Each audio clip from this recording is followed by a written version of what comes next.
and this fear doesn't differentiate between who is an ISNT here legally, regardless of whether they are separated from a parent or just facing the threat of parental deportation. Young children are particularly vulnerable to the negative effects of heightened stress because they are in a critical developmental period. Children in the broader Latina community can experience distress even if everyone in their family is authorized. In fact, there is evidence that immigrants, whether they are citizens, legal residents, or unauthorized, experience fear of deportation and feelings of vulnerability at similar rates. Young children in the immigrant community can experience psychological distress after just seeing or hearing about their peers being separated from their families and friends. Children are particularly perceptive of their surroundings, and that includes their parents' stress. According to Cap, "I've been pretty stressed since the election," DACA recipient Miguel said, and Daniel does pick up on it. He'll read him a story and he'll interrupt and say, "Hey papa, you look really sad or worried, what's wrong?" And he'll have to tell him, "Oh well, it was a long day at work," but typically it's because I read something about some action that the Trump administration is taking.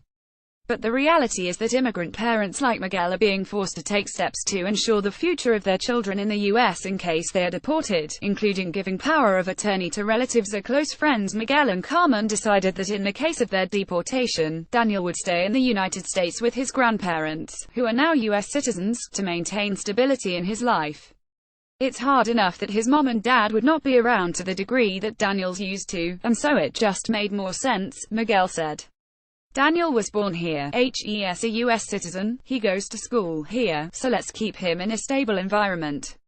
There's no current numbers on how many children were left with no guardian at all following the U.S. government deporting parents without any notice, but 2011 research indicated that at least 5,000 U.S. citizen children were in foster care following the deportation of their parents.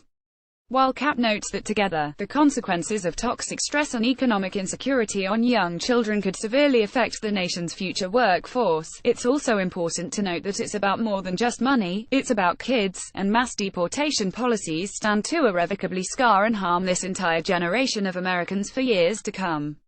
This isn't a question of if we can do better, it's a question of why aren't we doing better.